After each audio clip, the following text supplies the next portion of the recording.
I'm here today with Moreland University graduate Nick Santalucia, who graduated in 2020 from our certification program.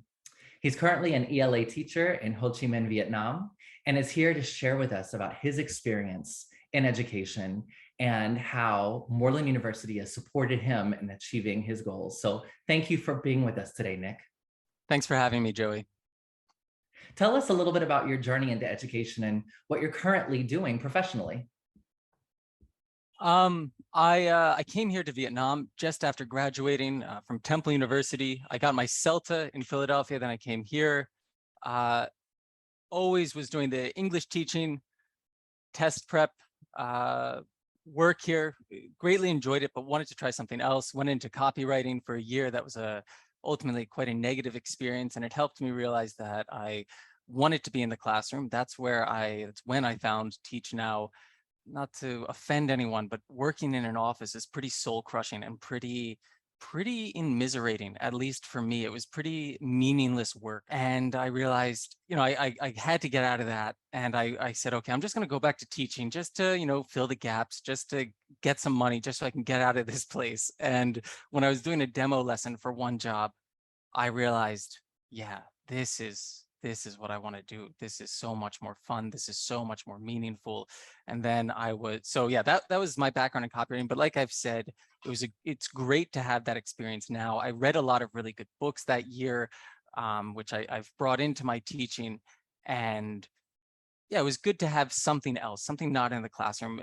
One, to get out of my system, one, to bring that experience in. And I think that's honestly a really good thing about programs like Teach Now, and Teach Now specifically, because it was so there when I was looking for a program to get my teaching certificate, to do this, to look at, more full-time regular classroom teaching jobs. It was very accessible. And, a lot of people in my cohort had all kinds of experience, whether it was military or private sector or other teaching jobs, sort of non-traditional like myself.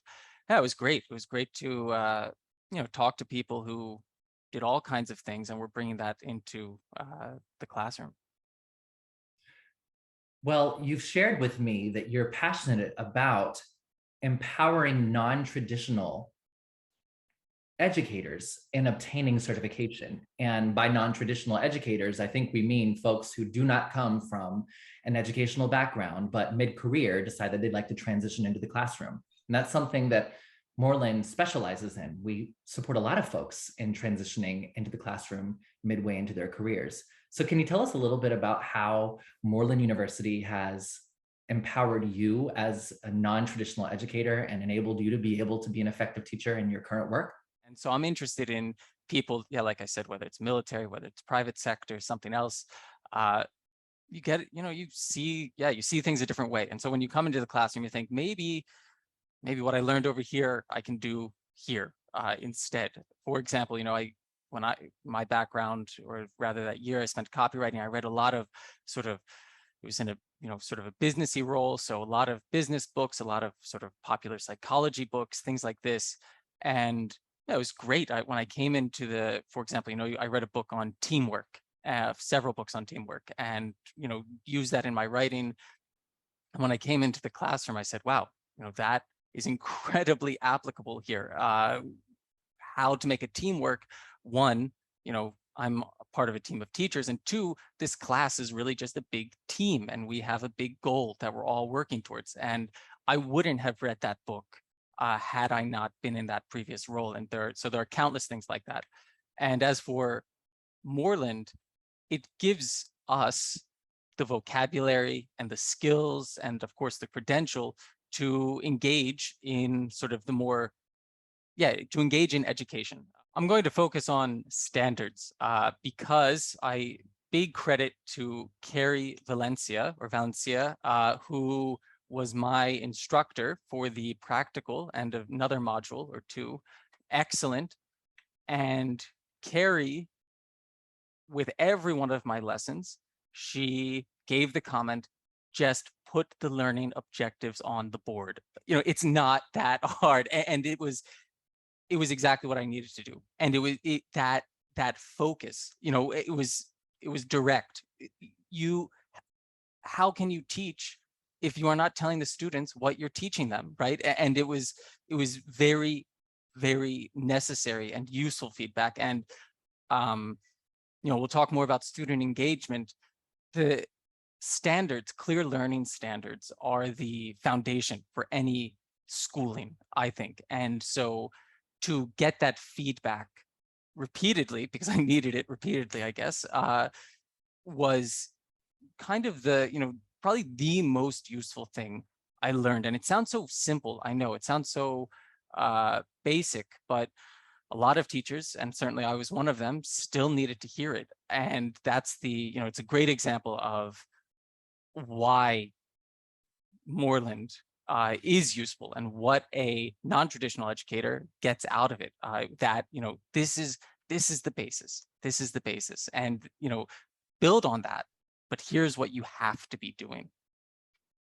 So what recommendations or insights would you share with folks considering Moreland University? I was so certain that I wanted to do it. And I was also very lucky in that I had a position lined up. That certainty is what, and that necessity, to be honest, for my position is what made it such a priority for me. And, I think that goes for anyone looking into education, is be sure of what you want to do. Like I said, I was a teacher. I was an English teacher, test prep instructor for several years. And I never even thought about doing a program like this because I always had one foot in. I think with teaching, you should jump in. You should be sure that that's what you want to do. And when you're sure that you want to do it, when you're humble, when you're passionate about what you want to do, a program like Moreland, like Teach Now, excellent. We're going to talk a little bit about student engagement because I know that this is something of a passion of yours. So can you tell us a little bit about what has most impacted student engagement in your teaching practice?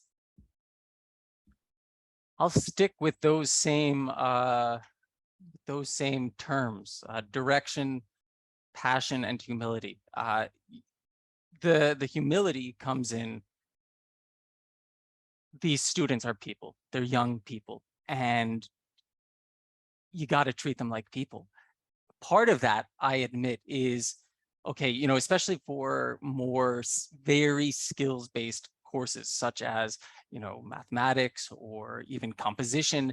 This is, you have to learn the skills, right? And we're up here teaching you this because it's so foundational for anything else, and yeah, you can make that engaging. You can make that more or less engaging with passion. If a teacher is very passionate about this, sees the importance of it, wants to give this knowledge to students, then it's going to be more engaging than not.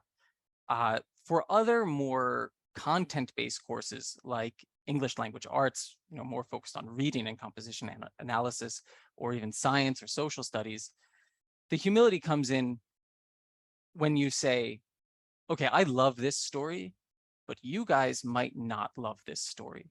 And maybe I need to sort of take a step back and see what you want to read, and see what you are interested in. That's the humility, realizing that the class of students are all individuals with their own individual interests and desires. When you plan for that, you get more engagement, just momentary engagement. So polling students, are you engaged right now? Do you feel challenged and interested in what you're doing? And the students who say yes to that question more often are more likely to continue succeeding, even more than the students who have good grades at that time. So engagement is more predictive of continued success than current academic success. That's why it's so important. That's why it's meaningful to talk about student engagement, in my opinion. It's not, it's not an ends to itself, but it's a very important means to the end of student success. Well, it's been an honor to speak with you and learn about your journey and where you've been, as well as how you've been able to get there. Thank you so much for chatting with me today, Nick. Absolutely. Thank you.